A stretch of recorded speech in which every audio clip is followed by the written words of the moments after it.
नमस्कार दोस्तों, Manu creative garden में आपका स्वागत है। तो आज हम बात करेंगे अडेनियम प्लांट्स के बारे में, जिससे डेजर्ट रोज़ भी कहा जाता है। ये ग्राफ्टेड और नॉन ग्राफ्टेड दो तरह का आता है। जो ग्राफ्टेड वाले प्लांट्स होते हैं थोड़ा कॉस्टली आते हैं, और जो नॉन ग्राफ्टेड वाले प्लांट्स होते हैं वो 100 की रेंज तक मिल जाते हैं। और बहुत ही प्यारा प्लांट है। और अगर इस प्लांट के नेचर को समझ लिया जाए तो ये बहुत ही हार्डी प्लांट है। ज़्यादा कुछ इसकी केयर नहीं करनी पड़ती, बस इसकी वाटरिंग और सनलाइट दो बहुत ज़रूरी बातें हैं जिनका ध्यान हमें इसमें प्लांट में रखना चाहिए। और अब ये पूरे समर हमें भर के फ्लावरिंग देगा, और नर्सरी में काफ़ी अच्छे इस टाइम अडेनियम प्लांट्स मिल जाते हैं। तो आप इस प्लांट्स को अपने गार्डन में ज़रूर ऐड कीजिए। तो आज हम इस प्लांट्स के बारे में ही बात करेंगे कि किस तरह से हमें कौन सा फर्टिलाइज़र देना चाहिए और कौन सी गलतियां हमें नहीं करनी चाहिए, जिसकी वजह से हमारे प्लांट्स पर फ्लावरिंग नहीं होती है। आप देख सकते हैं कि मेरे इन प्लांट्स पर कितनी अच्छी फ्लावरिंग हो रही है, और मैंने इनमें सिर्फ फरवरी में ही फर्टिलाइज़र दिया था। तो दोस्तों, अब बात करेंगे इसमें फर्टिलाइज़र की कि कौन सा फर्टिलाइज़र हमें अब देना है। देखिए, मेरे बहुत से दोस्तों का कहना है कि फरवरी में उन्होंने अपने प्लांट्स की अच्छे से रिपोर्टिंग की थी, जिसको रिपोर्ट करना था और जिसकी हार्ड प्रूनिंग करनी थी, हार्ड प्रूनिंग की, और अच्छे से फर्टिलाइज़र भी दिया। और उसके बावजूद भी उनके प्लांट्स में पत्तियां ही पत्तियां नज़र आ रही हैं, फूल नज़र नहीं आ रहे हैं। और अगर फूल आ रहे हैं तो 2-4 फूल ही प्लांट्स पर नज़र आ रहे हैं। तो ऐसा क्यों होता है, और क्या गलतियां हम ऐसी करते हैं जिनकी वजह से हमारे प्लांट्स पर भर के फूल नहीं आते हैं, तो वो इस वीडियो में मैं शेयर करूंगी। और मैं आपको एक घर का बना हुआ होममेड फर्टिलाइज़र भी बताऊंगी, जिसे देने के बाद आपके इस प्लांट्स में मई जून जुलाई यानी पूरी गर्मियां ये भर के फ्लावरिंग करेगा। और उस फर्टिलाइज़र को देने के बाद आपको किसी और फर्टिलाइज़र को देने की बिल्कुल ज़रूरत नहीं है। देखिए दोस्तों, फर्टिलाइज़र से ज़्यादा ज़रूरी है ये बातें जो हमें ध्यान में रखनी चाहिए इस प्लांट्स के लिए। सबसे पहले इसकी रिक्वायरमेंट होती है सनलाइट। देखिए, इसकी लोकेशन का गलत होना, अगर इसमें फूल नहीं आ रहे हैं, पत्तियां ही आ रही हैं, तो हमने इसको ऐसी जगह रख रखा है जहां इसे सिर्फ 2-4 घंटे की ही धूप मिलती है। इस प्लांट को पूरे दिन की चटक धूप चाहिए भर के फ्लावरिंग करने के लिए। तो आप इन प्लांट्स को ऐसी जगह रखिए जहां इन्हें पूरे दिन की सनलाइट मिले, और उसके बाद ये फ्लावरिंग करेंगे। सबसे पहली ज़रूरत इस प्लांट्स की सनलाइट ही होती है, क्योंकि ये एक डेजर्ट रोज़ है। और जब हमने इस प्लांट्स की प्रूनिंग की थी, तब हमने पत्तियां लाने के लिए इसमें पानी वाटरिंग ज़्यादा की थी। ज़्यादा वाटरिंग हमें बिल्कुल नहीं करनी चाहिए। देखिए, जब तक प्लांट्स पर कलियां ना आए, फूल ना आए, तब तक हमें इसमें पानी का बहुत ख़ास ध्यान रखना चाहिए।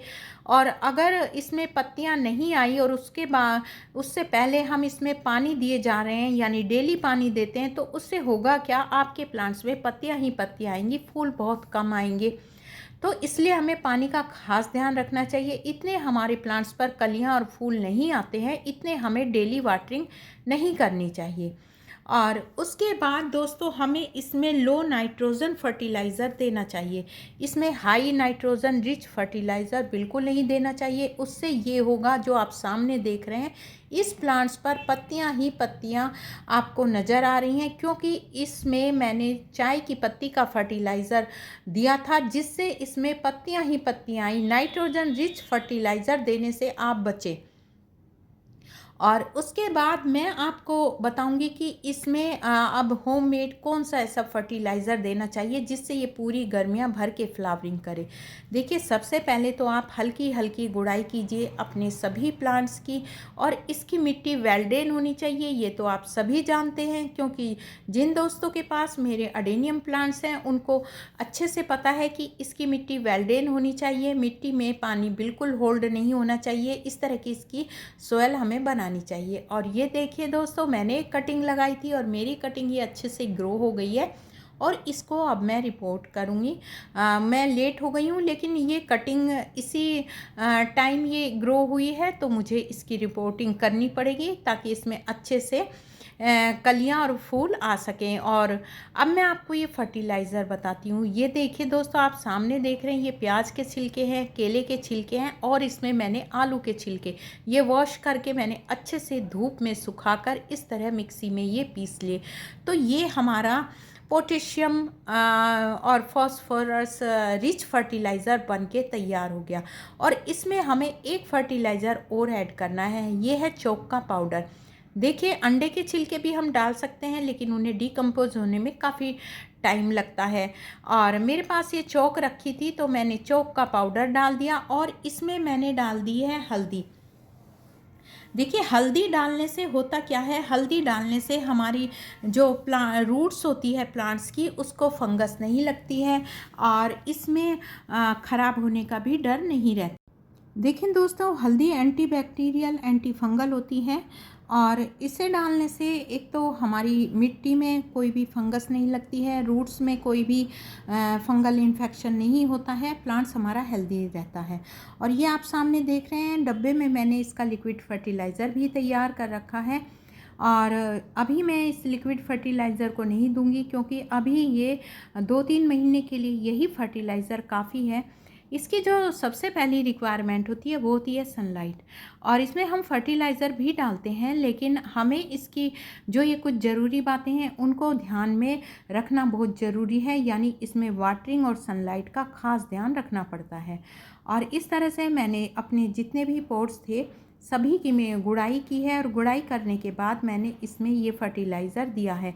एक एक चम्मच फर्टिलाइज़र मैंने अपने सभी प्लांट्स में दे दिया है। ये इनके लिए काफ़ी है, क्योंकि इसमें पहले भी मैं फर्टिलाइज़र दे चुकी हूँ। फरवरी में मैंने इसमें बोन मील और ये नीम खली और वर्मी कंपोस्ट का फर्टिलाइज़र दिया था। तो इसलिए मैं इसमें अब ये होममेड फर्टिलाइज़र दूंगी और वो फर्टिलाइज़र भी मेरा घर का ही बना हुआ था। बोन मील फर्टिलाइज़र पर मैंने वीडियो भी शेयर की है, आप जाकर मेरे चैनल पर देख सकते हैं किस तरह से मैंने बोन मील फर्टिलाइज़र का विकल्प घर पे ही तैयार किया है, जो कि उतना ही पावरफुल है जितना कि मार्केट में मिलने वाला बोन मील का फर्टिलाइज़र। और ये देखिए, सभी पॉट्स में मैंने इस तरह से एक एक चम्मच ये फर्टिलाइज़र डाल दिया और इसके बाद मैंने ऊपर से डाल दी इसमें मिट्टी। देखिए दोस्तों, कोई भी प्लांट हो, इतने हम उसके नेचर को नहीं समझते हैं, इतने वो हमें मुश्किल ही लगता है और डर लगता है कि कभी ये प्लांट ख़राब ना हो जाए। लेकिन ऐसी बात नहीं है, इंसान धीरे धीरे ही सीखता है, हम भी एक दूसरे से ही सीखते हैं। और इस तरह से मेरे भी पहले 2-3 अडेनियम ख़राब हुए थे शुरू शुरू में, जब मैं अडेनियम के प्लांट्स लाई थी।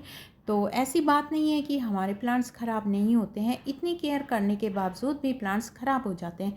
लेकिन हम जब धीरे धीरे हमें बातों का पता चलता है, किस तरह से इसकी केयर करनी है, कैसी वाटरिंग करनी है, तो लास्ट में हम सीख ही जाते हैं और हमारे प्लांट्स हेल्दी रहते हैं। तो इसी तरह आप भी कोशिश कीजिए और इस प्लांट्स को आप अपने गार्डन में ज़रूर ऐड कीजिए। बहुत ही हार्डी प्लांट है और गर्मियों में भर के फूल देता है। और इस तरह से मैंने सभी प्लांट्स जो मेरे थे उनमें फर्टिलाइज़र दे दिया है और इसके बाद इनमें मैं वाटरिंग करूँगी। और वाटरिंग करने के बाद जिन प्लांट्स में मेरे लीव्स आई हुई हैं उनमें मैं 3-4 दिन बाद ही पानी दूंगी, जब मिट्टी बिल्कुल ड्राई हो जाएगी। लेकिन जो प्लांट्स मेरे जिन पर फ्लावरिंग हो रही है, कलियां बनी हुई हैं, उनमें मैं डेली वाटरिंग करूंगी। तो गर्मियों में अडेनियम प्लांट्स में डेली पानी देना चाहिए, लेकिन जब ही देना चाहिए जब उसमें फ्लावरिंग हो रही हो और कलियां बन रही हो। अगर हम उसमें डेली पानी नहीं देंगे तो वो कलियां सूख कर झड़ जाएंगी और फूल भी हमारे 2-4 दिन में मुरझा जाएंगे। लेकिन जिन पर कलियां और फूल नहीं आई हुई उनमें आप 2-3 दिन के अंतराल पर ही वाटरिंग करें, क्योंकि उसमें ज़्यादा पानी देने से उसमें पत्तियां ही आएंगी, फूल कम आएंगे। और इस तरह से मैं इन पर मिस्टिंग भी करूंगी ताकि इनकी पत्तियों पर धूल वगैरह है वो हट जाए और मेरे प्लांट्स हेल्दी बने रहें। तो वीडियो आपको अच्छी लगी हो, ये जानकारी आपको अच्छी लगी हो, तो वीडियो को लाइक करें, शेयर करें। और जो दोस्त मेरे चैनल पर नए हैं, मेरे चैनल को भी सब्सक्राइब करें। और देखिए दोस्तों, बहुत ही प्यारा प्लांट है, इस प्लांट को आप इस समर में अपने गार्डन में ज़रूर ऐड कीजिए। Thanks for watching.